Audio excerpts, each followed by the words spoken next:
Pessoal, tudo bem? Meu nome é Vitor Viana, eu sou engenheiro de vendas da F-Security e o objetivo dessa apresentação hoje é dar para vocês a primeira visão sobre a nossa solução de proteção de endpoints em nuvem, o Protection Service for Business. Um resuminho para quem não conhece a F-Security. A F-Security é uma empresa finlandesa, já são 28 anos, 29 agora, que a F-Security está nesse mercado de segurança cibernética. Nós estamos aí, trabalhamos já muito, temos colaboração com várias agências europeias, por exemplo, a Interpol. A F-Security tem consultores de segurança que trabalham muito forte na prevenção e na detecção dos crimes digitais. Tá? A gente tem visto ultimamente, isso tem ficado claro com os novos ataques, com as novas ameaças, que o terreno da segurança digital está mudando e mudando muito rápido. Tá? Não só no conceito de ataques e ameaças, mas também no conceito de negócios. A era do antivírus, da empresa de segurança que basicamente vendia endpoint, vendia software, está acabando. Tá? Isso tem ficado muito claro para a gente. A gente tem visto duas coisas muito fortes no mercado, que primeiro é a convergência entre o endpoint e o EDR. A gente sabe que em poucos anos não haverá mais diferença, inclusive de produtos. Antigamente a gente pensava que eram mercados diferentes, para aplicações diferentes, isso já não é mais assim, e cada dia que passa isso acontece cada vez mais. Então, isso já é uma coisa que leva a gente para necessitar de aplicações mais avançadas do que simplesmente o antigo antivírus. E também um crescimento muito forte do setor de serviços. Como eu comentei, então a era da venda de software, a tendência é que o conceito de venda de software fique estável, na verdade, por enquanto, e depois, basicamente, a porcentagem de negócios que são baseados somente em venda de software vai cair. O que tem puxado muito forte, a gente tem visto que vai acontecer cada vez mais, é a parte de serviços. Então, por que não, e é o conceito que a gente quer trazer, ao conceito de segurança como serviço, e para isso a gente vai necessitar, por isso que eu quero mostrar esse produto para vocês, a gente vai precisar de nuvem. É o que nos ajuda a prestar os melhores serviços aos nossos clientes. Comentei já sobre nuvem, então realmente, isso é outra coisa que tem acontecido, cada vez mais as empresas têm migrado alguma parte de sua infraestrutura para a nuvem. A gente fez uma pesquisa, a maior parte dos respondentes, 64% dos respondentes, disse que sim, nos próximos 18 meses vai migrar alguma parte da sua infraestrutura para a nuvem. A gente já tem CRM na nuvem, cada vez mais. A gente tem arquivos na nuvem, cada vez mais. Backup em nuvem, e-mail na nuvem, aplicações em nuvem. Levem esse ponto de que a segurança em nuvem pode ser algo muito interessante para os clientes, porque está basicamente dentro da estratégia que o mercado tem, já tem trazido, e para vocês como parceiros, para que vocês possam prestar melhores serviços ainda aos clientes.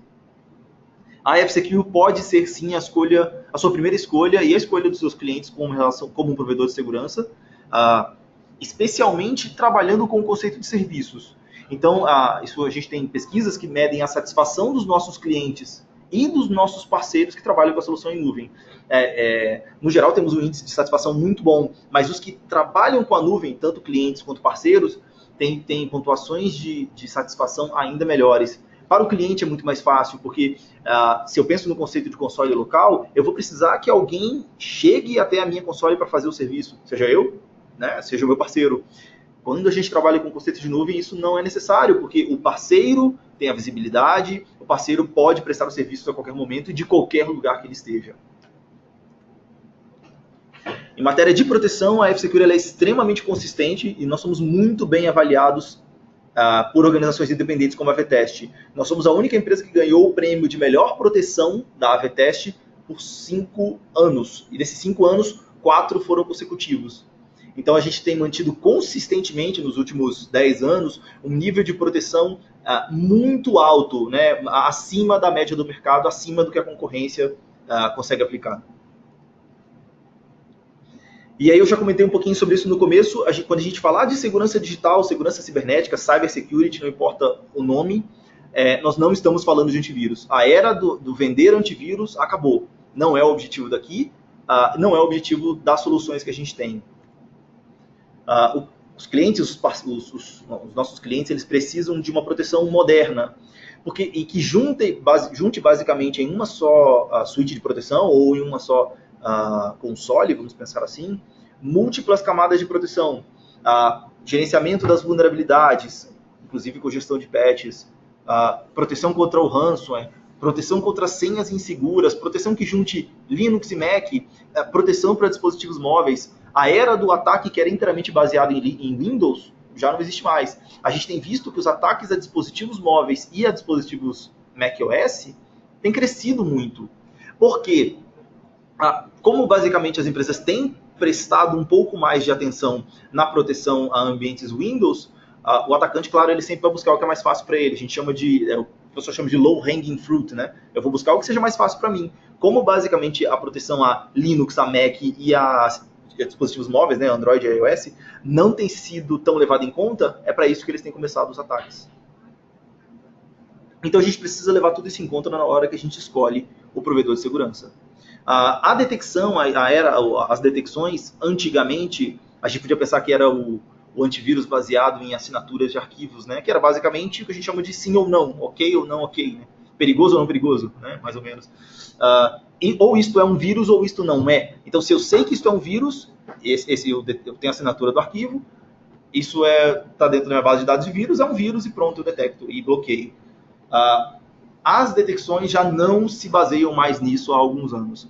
As detecções, entre eu saber se uma aplicação, por exemplo, ela vai ser permitida ou não vai ser, tem que ser muito mais baseada em fluxo de informações, o que ela está tentando fazer, no contexto, em análises múltiplas, inclusive, né, bem dentro do conceito de inteligência artificial. Às vezes eu faço uma detecção, né, e o meu outro endpoint na outra parte do mundo também faz a detecção, e juntando isso, né, e é por isso que o conceito de nuvem, novamente, é muito importante. Essas informações elas têm que estar em nuvens para poder estar disponível para todos os endpoints. A detecção, ela pode, inclusive, mudar de acordo com o contexto. Então, é com isso que a gente garante uma melhor taxa de detecção, sem que isso, basicamente, que eu necessite ter uma assinatura para cada um dos arquivos do mundo. E a segurança digital ela é um processo, né? Por isso que eu falei, a era de produtos, de vender software, de vender antivírus, acabou. Né? Você vai ver que a gente tem, e isso é como o Gartner define basicamente a segurança digital, em um processo de 4 partes que vão efetivamente se complementando. Tá? Digamos que a previsão, prevenção, detecção e resposta de ataques. E vocês vão ver que aqui eu vou ter produtos, mas aqui eu também vou ter serviços. Só o produto ele nunca vai conseguir dar uma proteção tão completa quanto a melhor coisa do mundo, que é a fusão entre homens e máquinas, que é o produto mais o serviço. Né? A F-Security é uma empresa finlandesa, uma empresa de software. Nós provemos o software e só trabalhamos com software através de parceiros. Então, toda a parte que a gente necessite da expertise humana, o conhecimento, a análise, a consultoria, a resposta, a ajuda na detecção, é onde entra o parceiro. E é onde o parceiro vai começar a ter... vai começar a ganhar dinheiro, vamos falar sinceramente. Né? É no setor de serviços. E vocês vão ver que a gente vai... Esse, basicamente, é onde a gente pode pensar cada um dos produtos que a gente, como F-Security, entrega. Tem vários. Obviamente, hoje aqui a gente vai focar em 2 partes, que é o mais importante, que no caso a proteção de endpoint, mas algo que é muito importante, você veja que é uma parte de previsão, né, e também de prevenção, está mais ou menos no meio, que a gente traz dentro do produto também, que é a parte de gestão de patches. Gestão de patches é um trabalho que é meio de previsão e prevenção, e a gente vai fazer uma demonstraçãozinha de como que isso acontece mesmo. E o produto que eu vou mostrar é o Protection Service for Business, falar sobre e mostrar. Tá aqui a carinha dos endpoints, né, e da console de segurança, da console de gestão do produto. Em resumo, uma excelente taxa de proteção, melhor que a da concorrência, mais bem avaliada, né, ganhadora 5 vezes do prêmio do AV-Test, que cobre todos os endpoints, Windows, Mac, Linux, iOS, enfim, não importa. Nós temos que ter de um único lugar acesso a informações de segurança de todos os nossos endpoints, trazendo junto 2 conceitos muito importantes, gestão de patches e MDM. Dispositivo móvel, eu preciso de ter gestão e controle dos dispositivos móveis. Dos endpoints, eu preciso ter gestão de patches, que talvez é a camada 0 de proteção. E obter a visibilidade das minhas ameaças. Então, de um único portal, que é na nuvem, por ser na nuvem, e olha como é o conceito, né, volto a falar o que eu comentei no começo, serviços. Então, para serviços eu preciso de parceiros. Nós temos vários produtos que a gente pode entregar para um escopo de solução de serviços de segurança. Endpoint, gestão de vulnerabilidades, EDR, todas essas coisas. Mas há outras coisas que nós podemos entregar. Vocês, como parceiros, sabem disso, vocês trabalham com isso, vocês trabalham com Firewall, vocês trabalham com IDS, vocês trabalham com, enfim, DLP, todas essas soluções, anti-spam, web filtering. Qual que é a ideia aqui? Se eu tenho uma solução que é baseada em nuvem, tudo que eu faço na nuvem, no meu portal, através de uma API de gestão, de gerenciamento, eu posso fazer isso de qualquer outro lugar, através do uso da API. Então, a ideia nossa, o que a gente busca, o que a gente acredita que vocês vão prestar os melhores serviços, é onde todas essas coisas que nós temos aqui, proteção para computadores, dispositivos móveis, gerenciamento de senhas e proteção a servidores, vai ser parte de uma grande oferta de segurança de vocês com outros fabricantes em uma console de gerenciamento que pode ser própria ou uma outra ferramenta de CIEM, enfim, não importa. Falando um pouquinho dos componentes, o portal de gestão, eu vou fazer demonstração, por isso que eu não vou focar muito em falar agora, né? Mas é desenhado para facilitar as tarefas, basicamente. Que de um único portal eu consiga gerenciar, fazer deployment, ver relatórios de todos os meus endpoints. Com a API de gerenciamento, como eu comentei, ela enfim, facilmente integrável com qualquer ferramenta de monitoramento ou gestão. E é interessante porque tudo que eu faço no meu portal, eu posso fazer através de uma outra ferramenta, né, utilizando a API. Então eu poderia, trazendo esse conceito, digamos que eu poderia chegar para o meu cliente e entregar a solução com gerenciamento através da minha própria ferramenta que eu utilizo. Com isso, basicamente, o PSB, o Protection Service for Business, ele vai ser parte de uma oferta de serviços de segurança. A solução para estações de trabalho, que chama Computer Protection, né, para Windows, Linux e Mac, trazendo proteção de navegação, anti-malware de multi-engines, deixa eu falar um pouquinho de cada uma dessas coisas, proteção de várias camadas, desde a primeira, que é o controle, a gestão de patches, né, até a gente chegar realmente à última capa, que seria a proteção contra as ameaças que ninguém nunca conseguiu detectar, né? Que seria com o DataGuard. E nesse meio tempo a gente tem múltiplas capas de proteção em várias partes, com uma excelente taxa de proteção e detecção. Vou falar um pouquinho, quero fazer na parte da demonstração, vou mostrar como é que faz a gestão de patches. A grande maioria dos malwares, dos ataques, eles exploram vulnerabilidades de software. E o que é óbvio e faz sentido, né? É muito mais fácil para fazer um ataque de larga escala eu descobrir uma vulnerabilidade em algum software ou no sistema operacional, mas no geral de aplicações de terceiros, porque com isso o meu vetor de ataque ele vai ser muito maior do que eu tentar, por exemplo, descobrir uma falha específica numa empresa. Claro, há ataques dos dois tipos, mas por isso que a gente tem que definir entre o que são ataques direcionados e ataques genéricos. O que foi o WannaCryptor? Foi talvez a definição clássica de um ataque genérico. Uma vulnerabilidade no sistema operacional, né, no SMB 1.0, que foi descoberto que podia ser explorado para permitir a execução de código dentro de uma rede. E o que foi aquilo? Se você disparar aquilo, você conseguir atacar uma empresa, qualquer host da empresa que tenha esta vulnerabilidade, basicamente você conseguiu acessar muito mais hosts, muito mais dispositivos. Então, se você faz a gestão dos patches, já havia patch de correção para isso, né? Mas as empresas não fazem porque as empresas não têm a visibilidade do quão expostas elas estão. Gestão de vulnerabilidades, claro, é uma outra disciplina, mas gerenciamento de patches é algo que a gente traz dentro da solução de endpoint. O gerenciamento de patch talvez da parte de gestão de vulnerabilidades é a parte mais fácil, ao mesmo tempo ela é a mais massiva, que eu tenho maior quantidade de vulnerabilidades. Porque as pessoas usam Java, as pessoas usam Flash, as pessoas usam Google Chrome, elas usam softwares que são utilizados por, me arrisco a dizer que já chegamos a 1 bilhão de pessoas que utilizam esses softwares, talvez, ou pelo menos algumas centenas de milhões. Então, várias versões diferentes, há vulnerabilidades, os patches existem, nós como gestores de segurança necessitamos aplicar esses patches. Se a gente deixar isso na mão do usuário, o usuário não vai fazer. Ele não sabe, ele não tem a visibilidade, ele não sabe quais são as versões, ele não sabe quais são os patches que têm que ser aplicados. façamos os patches que a gente protege contra 8 em cada 10 ataques. Ou seja, eu não estou nem falando ainda de cloud scanning, não estou nem falando de heurística, eu não preciso, nesse ponto eu não precisei de nada disso ainda. Né? Vamos aproveitar isso aí para a gente poder fechar todas as portas que estão fechar as portas que estão abertas não tem nem chave. Né? O produto novo, alguns componentes mais avançados, componentes premium, que é um application control, né, para a gente poder realmente fazer whitelisting e blacklisting de aplicações, e um módulo de proteção extra, né? Digamos que eu vou poder agora definir alguns hosts, alguns diretórios dentro dos meus hosts, e ali eu não vou permitir que aplicações façam nenhum tipo de mudança nos arquivos.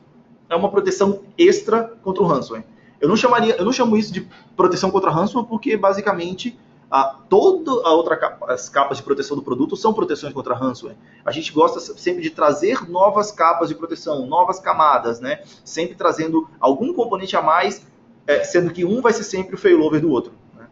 Talvez a gente nunca vai chegar ao ponto, a gente percebe isso, a gente nunca chega ao 100% da proteção, mas cada camada que eu coloco é mais um 9 no 99.9. Então eu saio de 99 para 99.9 para 99.99 e por aí vai.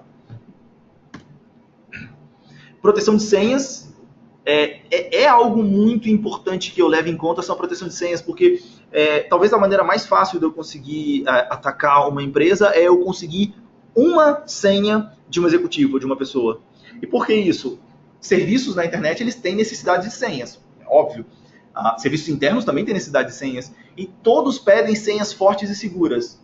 Então você tem que ter uma senha com 10 caracteres, que envolva números e letras, um caractere especial, né? E aí a gente vê isso acontecendo, os usuários fazem isso. Quando eles conseguem finalmente descobrir a senha segura o suficiente para eles vão reutilizar essa senha em todos os serviços. Até porque é óbvio, nós somos humanos. Vai ser difícil eu conseguir lembrar 10 senhas seguras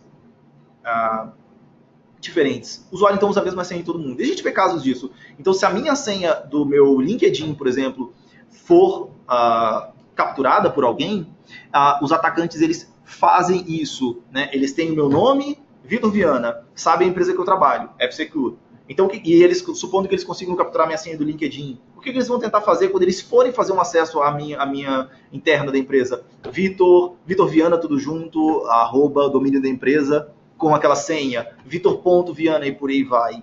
Então é muito importante que os usuários tenham senhas, obviamente, seguras, caracteres especiais, tudo isso, senhas fortes, seguras e diferentes. A única maneira que a gente tem de poder trazer isso para os usuários com segurança é trazer um gerenciador de senhas para eles. Para que o usuário só precise saber uma senha. E todas as outras senhas, que serão absolutamente diferentes, o sistema vai gerar para eles e o usuário vai ter o controle disso. Então, acabei já comentando tudo, ele que gera senhas, eu gerencio as senhas, eu faço sincronismo, é óbvio, então eu vou ter sincronismo das minhas senhas que estão no meu, guardadas em segurança, encriptadas no meu laptop do trabalho, também vão estar, por exemplo, no meu computador de casa e também no meu dispositivo móvel. Está no meu computador de trabalho, meu computador de trabalho, HD, explodiu, eu não perdi as minhas senhas, porque eu tenho sincronismo com outros dispositivos. E isso tem que ser fácil, numa interface fácil para o usuário. Claro que, gente, todos os nossos produtos, para todos vocês que são parceiros, o teste desses produtos é gratuito, tá? Então, tudo que vocês se interessarem em conhecer e testar mais, a gente fica à disposição para dar chave de teste para vocês, efetivamente. A proteção móvel, os ataques, então, a dispositivos OS X, né, macOS, e os dispositivos móveis têm crescido, porque as empresas não têm levado em conta a proteção para esses dispositivos. Outra maneira, talvez fácil de eu poder atacar uma empresa, eu não vou precisar, por exemplo, acessar o servidor da empresa, né? Se eu quiser roubar os dados, acessar o servidor de e-mail, por exemplo, eu vou aproveitar que o executivo está numa rede Wi-Fi desprotegida, ele está procurando redes Wi-Fi desprotegidas, e eu vou basicamente fazer um sniffing dos dados dele ali. É muito fácil de fazer isso, porque redes Wi-Fi são inseguras, são por definição inseguras. Então é preciso que eu leve em conta uma estratégia de proteção dos dispositivos móveis. Ataques que a gente tem visto a dispositivos móveis, eles obviamente às vezes exploram que o usuário faça um jailbreak do dispositivo dele também. Então, se alguém dentro da minha empresa, o dispositivo móvel dele, a pessoa fez o jailbreak, é importante que eu, como gestor de segurança, ou saiba, porque se eu sei que a minha empresa está com um gap de segurança que eu preciso levar em conta. Então, para isso a gente precisa trazer junto MDM, proteção da conexão, como eu falei do Wi-Fi desprotegido, né? A única maneira que eu posso garantir que o usuário está navegando de maneira segura no Wi-Fi é se ele estiver encriptado, se ele estiver com VPN. Fora disso, não há segurança. As pessoas nos perguntam, essas vulnerabilidades que foram descobertas, por exemplo, nos access points, o que vocês fazem para proteger?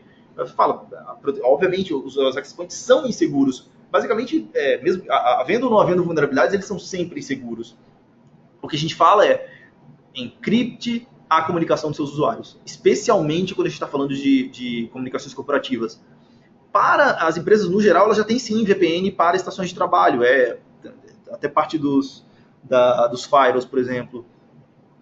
Mas para os dispositivos móveis elas não têm levado em conta. Então, os usuários têm navegado com seus dispositivos móveis, passando cotações, e-mails, enfim, dados, usuários e senhas, sem ter VPN, sem ter MDM, ou seja, se esse dispositivo é roubado, por exemplo, eu não sei como proteger os dados que estão dentro dele, às vezes até sem nenhuma política de senha. Quantas vezes a gente não vê que o usuário ele larga o dispositivo móvel dele, o executivo deixa o dispositivo móvel dele na mesa, e se você chegar e passar a mão na tela, você vai ter acesso à tela. Você vai ter acesso ao sistema operacional sem nenhum tipo de bloqueio.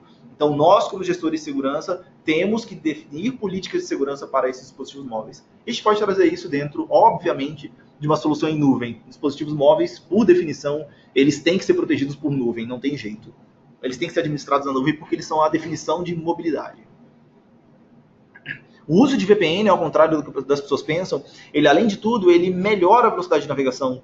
Então, muitas vezes as pessoas são reticentes com o VPN porque acham que vai consumir mais recursos, consumir, por exemplo, mais bateria, ou que vai, por exemplo, consumir mais banda, né? Ou que vai, por exemplo, fazer a navegação ficar mais lenta. Na verdade, a gente tem visto que é o contrário. Isso a gente testou para provar. Na verdade, o uso de VPN, por causa da compressão e porque a gente impede com a localização virtual, por exemplo, impede que digamos, as empresas fiquem buscando sua localização para poder te enviar serviços, que é uma preocupação até com a privacidade, a gente consegue aumentar a velocidade de navegação em até 30%, dependendo do site.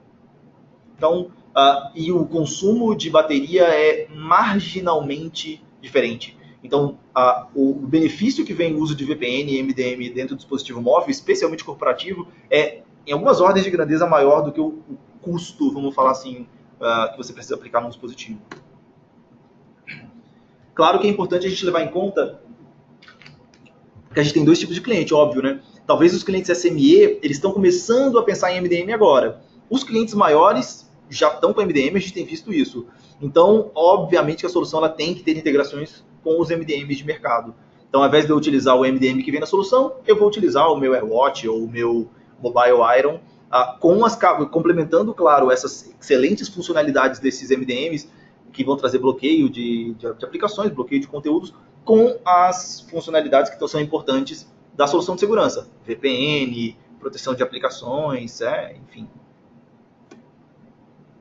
E a proteção para servidores, trazendo as funcionalidades são muito parecidas, óbvio, com a solução de endpoint, a solução para servidores Windows, Linux e Citrix, acho que eu vou comentar aqui depois, com o gerenciamento de patches. A gestão de patches ela é extremamente importante em servidores, obviamente, tão importante quanto numa estação de trabalho.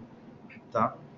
E com camadas extras de proteção para SharePoint e Exchange. Né? Então, se eu tenho Exchange, é importante levar em conta proteção, por exemplo, contra spam e conteúdos perigosos que chegam no e-mail, né? Que a gente sabe que é, no geral, de onde vem os ransomware também. Vamos para a demonstração. Claro que a gente sempre vai deixar à disposição para vocês testem a ferramenta. Eu vou logar aqui na console, seria uma console de cliente, depois eu mostro a console do parceiro, só para a gente ter uma visão. Mas isso é um cliente, né? Eu posso administrar para o cliente ou o próprio cliente está logando também. Então ele já vai, de cara, ele já vai saber o status da proteção dele, ele já sabe quais são as atividades que ele precisa fazer, né? Para começar, é que eu falei, gestão de software, né? Patches de segurança. Você veja que 8 computadores têm patches de segurança críticos a serem aplicados, né? É melhor que eu já tenha essa visibilidade o mais rápido possível. Então são esses os computadores que têm algum patch crítico. Nossa, tem muita coisa. Para a gente é tão importante o patch de software que a gente deixa numa aba separada, que a gente pode agrupar por fornecedor, né? Por fabricante de software, E aí você vai ver, é sempre uma pergunta que a gente fazem, que fazem a gente, né? Comparam a gente com ferramentas como, por exemplo, como o WSUS. Aí a gente gosta de comentar que essa, talvez a grande diferença é essa, né? A gente não está falando de patching somente de Microsoft. E eles existem, estão aqui e têm que ser aplicados. Mas a grande maioria dos patches, eu acho que 7 em cada 10 patches, são de aplicações de terceiros. Obviamente a gente vai ver aqui o Adobe Reader, que é muito utilizado. Então tá aqui os patches. Um patch crítico do Adobe Reader a ser aplicado. Tem até o CVID, a gente pode até saber por que esse patch existe, o que acontece nele. Tá? Então tem alguma vulnerabilidade, por exemplo, que faz com que ele seja exploitable, por exemplo, e permite a execução de código arbitrário. Algo sério, não à toa tem a expressão segurança crítica aqui. Então, basicamente, vamos saber quais são os dispositivos que têm esse patch a ser aplicado.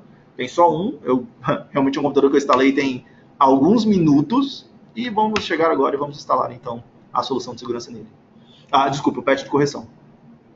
A instalação da solução de segurança, os patches, as atualizações do próprio produto, do PSB, são automáticas e em nuvem, e é assim que tem que ser. Né? Então, além de eu ter essa visibilidade, eu posso também fazer a visualização de lista. Com isso, eu vou saber quais são os patches mais críticos que eu preciso aplicar. Né? Eu sei que todos esses patches aqui são críticos e esses aqui são os importantes. Há os patches que são não necessariamente classificados, mas seria importante que eu os classificasse. Atualização do CClean, a gente sabe que é importante fazê-lo, né? Por causa dos problemas que aconteceram.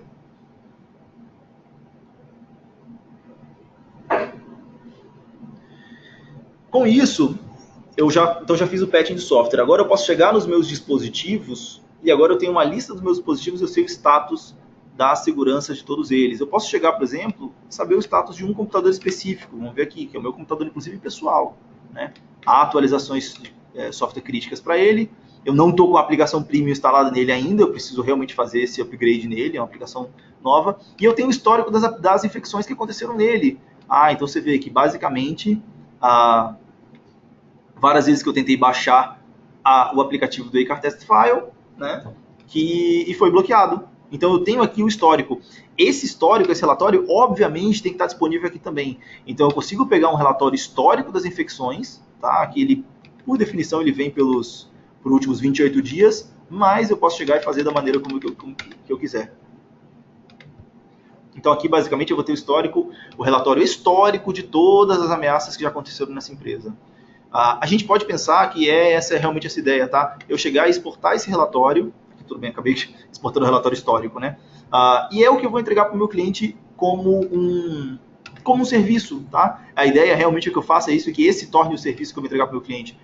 O relatório de infecções que foram bloqueadas, mostrar que ele está sendo bem protegido e mais também mostrar todo o resto que eu faço aqui nos relatórios gráficos. Todas as infecções, onde elas estão, quando ocorreram as infecções controladas. Você vê que até que para fazer essa demonstração eu preciso forçar a barra, né? Eu preciso mandar um monte de downloads do Acar Test File, e há um motivo para isso. E por que essas máquinas que estão aqui, eu preciso comentar, são máquinas reais.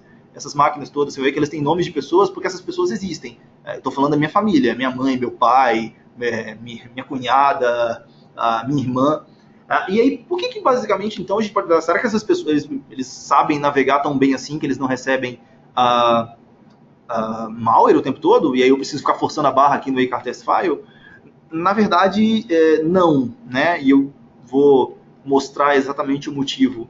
Né? O motivo é que, vocês vão lembrar que eu falei que eu trabalho com o conceito de proteção de várias camadas. Então, como não há vulnerabilidade, porque eu faço patching de software, como eu tenho a proteção de navegação, a proteção de navegação garante que o usuário nunca vai navegar numa página insegura. Né? Se ele tentar navegar na página do Ansu Phishing Test Page, pronto, a página está bloqueada.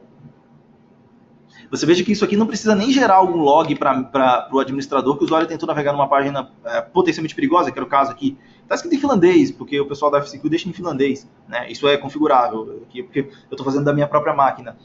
Isso aqui está dizendo permitir a página. Não vou permitir, embora a página do Ansu seja segura. Mas assim, com isso eu não chego em páginas potencialmente perigosas. Se eu não chego em páginas potencialmente perigosas, e eles não chegam, né, a minha família não chega a páginas potencialmente perigosas, vai ser muito raro que o malware inicie o download para eles. Por isso que basicamente o relatório fica sempre vazio. Fica sempre vazio porque e é assim que tem que ser. Porque quanto menos malware chega para o usuário, então cada camada do produto vai bloqueando, né? quanto menos malware chega ao usuário, menos a necessidade que eu tenho de heurística, de fazer cloud scanning, que são coisas que consomem um pouco mais de recurso. Então, por que o produto é considerado leve? O produto é muito leve. Sim, o produto é muito leve porque uma camada vai protegendo a outra. Voltando aos relatórios, desculpa a digressão. Então, aqui eu consegui ter todo o histórico das coisas que foram feitas, o status da proteção das máquinas, se as máquinas estão sendo atualizadas ou não, eu preciso realmente fazer um trabalhinho, né, fazer atualização, checar o que está acontecendo, e também os patches de software que estão sendo aplicados. Então, esse talvez é um dos grandes relatórios que eu preciso entregar para o meu cliente, falar, eu estou fazendo o patching das suas soluções, das suas máquinas. Eu estou fazendo uma gestão de vulnerabilidades dentro do seu ambiente. É mais ou menos isso. E na parte de perfis é onde eu defino as políticas de segurança, né? Então esse aqui é o perfil padrão que eu tenho utilizado. E aí todas as camadas de proteção que eu falei, elas aparecem aqui. Então a verificação em tempo real, eu garanti que não importa quando o usuário está tentando copiar, acessar, mover, apagar um arquivo, é onde eu vou fazer o scanning. Então a era do antivírus que eu precisava fazer, eu vou ficar fazendo um scanning em background de todos os arquivos, consumindo recurso, consumindo CPU e memória, e aí se eu descobrir um vírus, aí eu vou pegar e vou apagar ou vou mover esse vírus. Isso acabou, isso não é assim que a proteção funciona. A proteção funciona em tempo real e em múltiplas camadas, bloqueando o acesso do usuário a sites potencialmente perigosos. Já é e fazendo patching de software, eu já estou eliminando mais de 90 e tantos % dos ataques. Mas sempre vai ter alguma coisa que vai passar, né? Sempre vai ter um malware que não está necessariamente no site marcado como inseguro, né? Talvez ali é onde está o grande perigo mesmo. Aí nesse caso tudo bem, porque quando esse estiver sendo copiado para a máquina, ou movido, ou executado, eu vou fazer o scan e vou saber se isso aí é perigoso ou não. Não exatamente no scan de assinatura, embora isso seja uma parte. Eu vou trabalhar com um conceito, e você vê que ele é definido para ser automaticamente, basicamente, para ele trabalhar automaticamente. Se estou baixando um conteúdo e esse conteúdo não tem chamado prevalência, um arquivo, por exemplo, que não tem prevalência, um arquivo desconhecido, é onde o produto vai começar realmente a monitorar o que ele está fazendo. Porque arquivos desconhecidos, ataques serão sempre arquivos desconhecidos, óbvio, né? Arquivo que eu tenho, já analisei e vocês já analisaram, é arquivo seguro. Então eu não preciso executar heurística nele, não preciso executar monitoramento avançado de processos, mas eu vou fazer isso com arquivo desconhecido. E aí, baseado no contexto do que esse arquivo, essa aplicação, não importa, esse conteúdo está tentando fazer, em tempo real, a inteligência artificial do produto vai tomar uma decisão e vai permitir eu bloquear a execução. Essas camadas de proteção têm sido extremamente eficientes contra os ataques. Então, esses últimos ataques que aconteceram, Anacrypto, Pitya, todos esses, nós não tivemos nenhum cliente que foi atacado por essas ameaças. O volume de chamados durante esses ataques aumenta muito, mas é sempre o cliente perguntando o que eu preciso fazer. E a gente vai falar assim, isso aqui está ativado? Exatamente essas coisas estão aqui, estão ativadas? E estão, porque por default isso aqui já vem ativado. Então você não precisa fazer nada, você está sempre protegido. É a nossa ideia, garantir que os usuários estão sempre protegidos sem que eles precisem tomar necessariamente ações, tá? E aqui é onde eu comentei, né, a proteção de navegação. Com isso, é isso que garante que o usuário não vai navegar na página do Anti-Phishing Test Page. Ele não vai navegar em páginas potencialmente perigosas, ele não vai receber conteúdo perigoso via web. Trazendo, claro, também o conceito de poder bloquear o conteúdo. Isso não é um proxy, tá? Se eu botar aqui, por exemplo, redes sociais, sempre que uma URL ela seja categorizada como redes sociais, a gente tem isso numa base nossa própria, então tem milhões de URLs que são catalogadas lá. Sempre que a gente detectar aqui essa URL é redes sociais, cadê redes sociais aqui? Deixa eu buscar. Está aqui. Se eu marcar redes sociais como uma categoria bloqueada, ninguém navega no Facebook e no LinkedIn e nessas outras. Claro que eu posso chegar e colocar também o Facebook e o LinkedIn aqui como uma permitido, né? Colocar o Facebook e o LinkedIn como exceção. Não vou colocar porque é o perfil que está aplicado no computador da minha família. Então imagina se eu bloquear o Facebook, eu ia falar para minha mãe, mas na verdade quem mais usa o Facebook é o meu pai, né? Mas enfim. E eu faço aqui a publicação do perfil e pronto, né? Automaticamente quem já tem esse perfil vai receber o perfil novo. Claro que é importante que eu faça isso, então, é interessante eu mostrar, né? Acabei de criar um perfil novo, eu preciso fazer esse perfil chegar nos meus usuários. Eu vou selecionar uma lista de usuários e atribuir o perfil, qualquer um que eu já criei aqui. Para a parte de dispositivos móveis, Você veja, eu vou pegar um aqui, como eu comentei, então eu trabalho com um conceito de MDM e proteção, né? Então vamos mostrar como está o status da proteção em um dos dispositivos móveis. Informações importantes que eu preciso ter são exatamente essas. Opa, informações do dispositivo. Especialmente essas duas.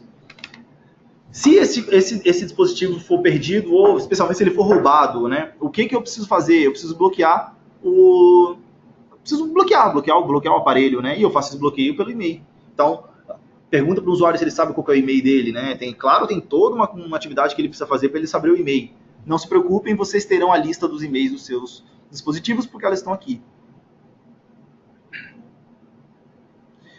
E a outra coisa é importante saber se esse aparelho está comprometido de alguma maneira, se houve algum jailbreak nele. Houve um jailbreak, ele vai parecer que ele está comprometido, e aí vocês vão ter a estratégia de proteção.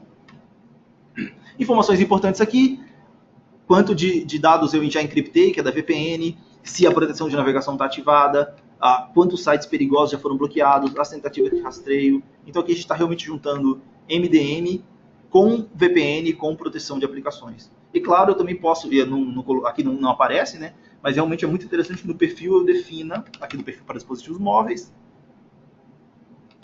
que eu defina uma política de senhas.